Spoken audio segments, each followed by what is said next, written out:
नमस्कार बंधुरा आशा करी तुम्हारा सकलेई भालो आछो। आमी अनेक भालो आछि। तो आज के एकदम हेल्दी एबं स्वास्थ्यकर एक रेसिपि निये चले एसेछि। तोमरा देखतेई पाচ্ছো एखाने सजने डाटा आलू आमी केटे जले भिजिए रेखेछि, माछ निये नियेछि और काँचा लंका निये नियेछि। तो तोमरा बुझतेई पाচ্ছো जे आजके आमी सजने डाटा दिएई किछु एकटा रान्ना करब। हाँ, आजके आमी सजने डाटा दिए आलू दिए माछ दिए एकटा तरकारी रान्ना करते चलेछि। এখানে আমি মাছগুলো হলুদ লবণ মেখে ভালো করে রেখে দিয়েছিলাম 2-3 মিনিটের জন্য।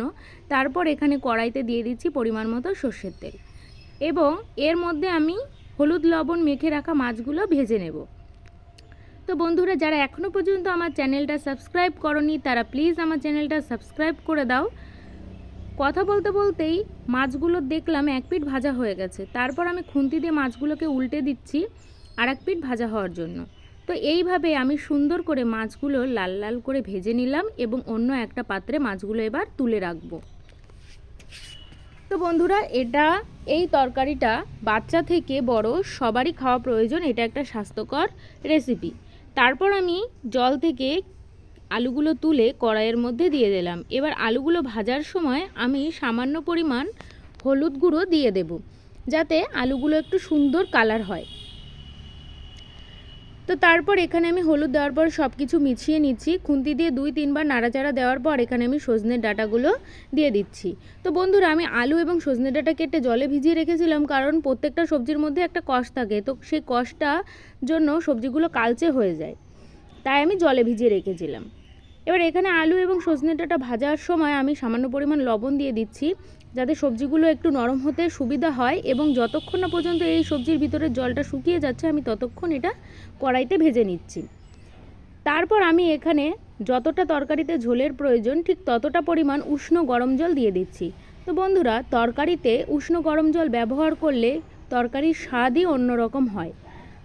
তোমরা চাইলে ঠান্ডা জলও ব্যবহার করতে পারো। এবার জলটা যখন ভালো করে টকবক করে ফুটে উঠেছে তো এর মধ্যে আমি পরিমাণ মতো হলুদ গুঁড়ো দিয়ে দিচ্ছি সুন্দর কালারের জন্য। তারপর এখানে আমি তরকারিটা পর্যাপ্ত পরিমাণে জাল হওয়ার জন্য রেখে দেব এবং এর মধ্যে কেটে রাখা কাঁচা লঙ্কাগুলো দিয়ে দেব। আমি এখানে 8 থেকে 10টা কাঁচা লঙ্কা ব্যবহার করেছি। তোমরা চাইলে কম বা বেশি ব্যবহার করতে পারো, মানে যে যেরকম ঝাল খাও সে সেরকমই লঙ্কা ব্যবহার করবে। তো এখানে আলু অনেকটাই গলে গেছে, ডাঁটাও গলে গেছে। তো এখানে আমি ভেজে রাখা মাছগুলো তরকারির মধ্যে দিয়ে দেব। বাড়িতে শুধু আমি আর মাই আছি আর রাত্রেবেলা খুব একটা মাছ খেতে ভালো লাগে না, তাই আমি এখানে 3 পিস মাছ ব্যবহার করেছি। তোমরা বেশি ব্যবহার করতেই পারো। তারপর তরকারিটা আমি নামিয়ে রেখে কড়াইটা ধুয়ে সেই কড়াইয়ের মধ্যে শুকনো কড়াইতে আমি গোটা জিরে ভেজে নামিয়ে নিচ্ছি। এখানে তেলে ভাজা জিরের একটা আলাদা স্বাদ আছে আর শুকনো খোলায় ভাজা জিরে একটা আলাদা স্বাদ থাকে। তারপর এখানে আমি কড়াইতে পরিমাণ মতো তেল দিয়ে তেলটা গরম হয়ে গেছে এবং আমি এখানে জিরে রাঁধুনি ফোড়ন দিয়ে তরকারিটা ঢেলে দিচ্ছি। তরকারিটা ঢেলে দিয়ে কিছুক্ষণ এইভাবেই রান্না হতে দেব। আর এদিকে যেই ভেজে রাখা জিরেটা আমি নামিয়ে রেখেছিলাম সেটা এবার ভালো করে গুঁড়ো করে নেব। তো বন্ধুরা তোমাদের কাছে একটাই রিকোয়েস্ট, যারা এখনও পর্যন্ত আমার চ্যানেলটি সাবস্ক্রাইব করনি তারা প্লিজ আমার চ্যানেলটা সাবস্ক্রাইব করে দিও। তো তারপর আমি এখানে 2-1টা আলু গলিয়ে দিচ্ছি এবং যে ভেজে রাখা জিরেটা তরকারির মধ্যে দিয়ে দিচ্ছি। দিয়ে ভালো করে মিশিয়ে নিয়ে নামিয়ে নিলেই হয়ে যাবে সজনে ডাঁটা আলু দিয়ে মাছের তরকারি।